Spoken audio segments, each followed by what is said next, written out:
Da hora. Por que que tu criou a Unidub? Então, boa pergunta.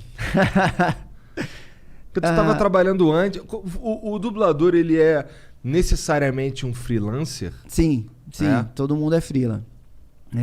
Porque o dublador grava em todos os estúdios, às vezes faz locução, trabalha em teatro, em rádio, Tá. em TV, né? Então O mercado é um do freela. jeito que tem que ser freela. Exato. Aí, eu sempre dublei. Aí dublei o Goku. Aí, porra, o Goku foi minha primeira vez, assim, que eu percebi que as pessoas reconheciam minha voz em outras coisas. Que acho que o Goku era tão marcante que passava um filme, é o Goku, né, mano? é o Goku. As O pessoas Goku é o começaram... herói de uma nação inteira. Tipo, de uma geração inteira. Sim. Foi uma maior referência de homem. Eu sempre reconheci o Goku e o Seiya. Sempre. E aí eu comecei a reparar nisso. E por causa de uma entrevistazinha aqui, uma matéria numa revista daquele nicho específico ali, as pessoas começaram a saber que aquela voz tinha um nome. E aí eu falei, cara, agora eu preciso manter o meu trampo em alto nível.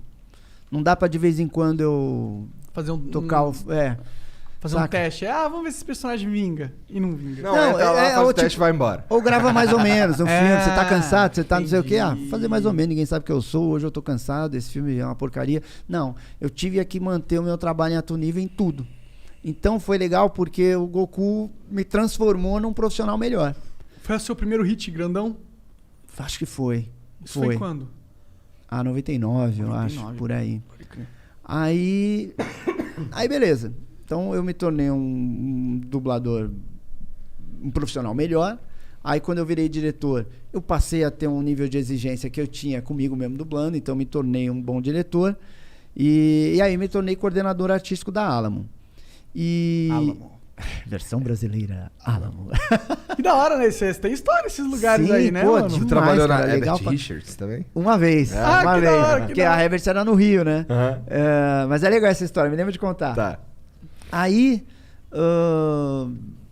porra, eu comecei a... Eu gostava muito do meu trabalho, que também tem outra história aí, né? Eu fazia teatro, novela, tudo assim que o ator faz, publicidade. Qual novela que tu fez? Onde eu conheci o Celton foi na Braço de Ferro, uma novela na Bandeirantes, década de 80. Fiz umas 3 na Bandeirantes, umas 2, 3 no SBT, fiz algumas coisinhas na Globo. Então você já fazia coisa Vou pra procurar, caralho. Sim, vou eu procurar umas trabalhava- paradas de eu tu trabalhei lá, bastante, novão lá, fazendo as Imagina novelas. ele lá, imagina, galãozão. Imagina. Aí eu era Ronald McDonald e tal. E aí eu escolhi ficar na dublagem. Um dia eu falei, puta, eu vou parar tudo e vou ficar na dublagem, porque era o que eu gostava de fazer. Cara, era o que eu mais gostava de fazer. Só uma pausa. Como é que tu foi parar sendo Ronald McDonald? Então, Isso aí tá aí um bagulho que eu não esperava. eu já não lembro nem porque que eu tava falando, que você tinha Não, eu perguntado. te perguntei por que tu criou a Unidub. Isso, pode... Olha, eu não ia chegar nunca nisso aí. Então eu sempre fiz coisas que eu gostava, sempre. Então, tipo, eu jogo poker. Então, eu jogava com os amigos, tinha dia que tava chato, eu dava um all-in, nada a ver e tal, e ia embora. Eu saio fora quando eu não tô gostando das coisas. Aham. E aí a Alamo fechou. E a gente trabalhava na Alamo com uma preocupação artística muito bacana, muito legal. Eu gostava daquilo. Aí a Alamo fechou. Eu fui dirigir em outro estúdio, que eu gosto muito de lá, adoro as pessoas que estão lá, sou super amigo dos donos. Qual é o nome? Vox Mundi. Só que na época eles trabalhavam só com Discovery. Basicamente só com Discovery. Que era então, aquelas dublagens engraçadas, né? e tipo, Foi aí que você fez o Bear Grylls? cara, não, foi em outro lugar. E Muito antigo, né? E aí os caras trabalhavam assim.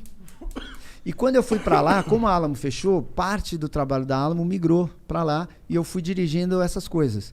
E eles tinham um jeito de trabalhar que funcionava muito mais em produtos da Discovery do que em live action, em coisas de dramaturgia e tal. O que era? O que era? O quê? O que era esse jeito? É que já viu como é a dublagem do Tipo, Discovery? você não Sim, pode, sim. você não pode, vai ele não pode, vai ele não pode, vai falando não pode, vai, põe qualquer um. Entendi. Que vai dar certo. Entendi. Você grava um filme, por exemplo, eu vou chutar né?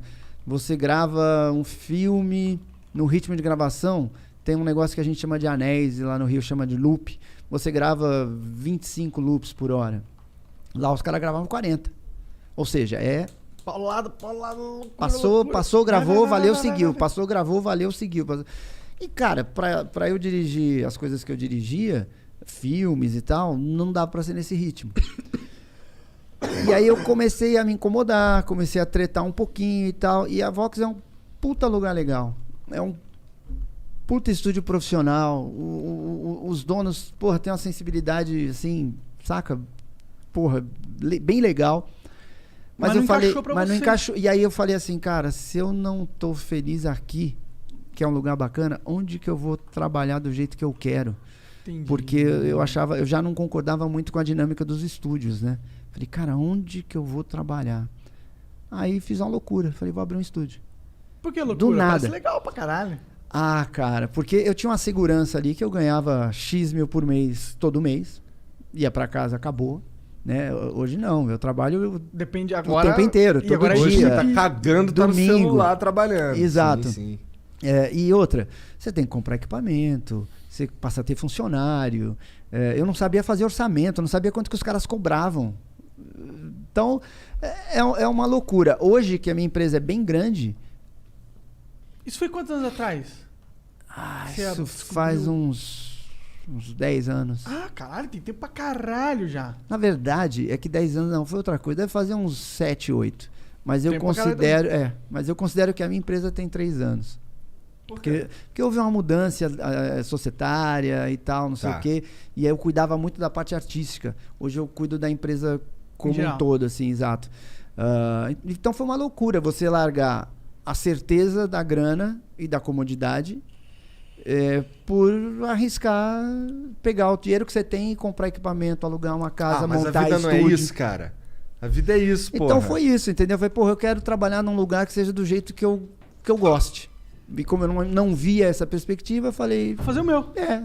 Foda-se, vou fazer o meu. Mas eu adoro isso. E aí foi legal pra caramba. Foi muito difícil Eu no começo? descobri muita coisa.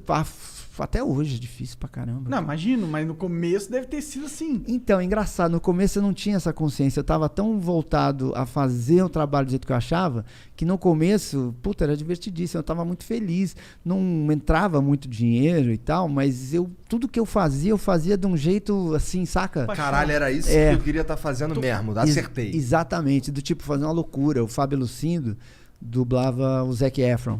E aí eu peguei um filme do Zac Efron, ele morava em Portugal, na época não tinha essa coisa de gravação remota e tal. Cara, eu paguei uma passagem para ele vir de Portugal, gravar e ir embora. Tipo, meio que isso não existe.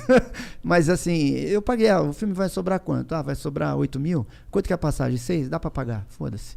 Ele vem e grava aí. Esse tipo de coisa, assim, sabe? Pra ficar excelente o bagulho. Exato. E aí foi assim que nasceu o Unidub, com a minha insatisfação com o mercado. Eu vou fazer o quê? Vou cruzar os braços e falar, é assim mesmo, é a vida? Eu falei, não,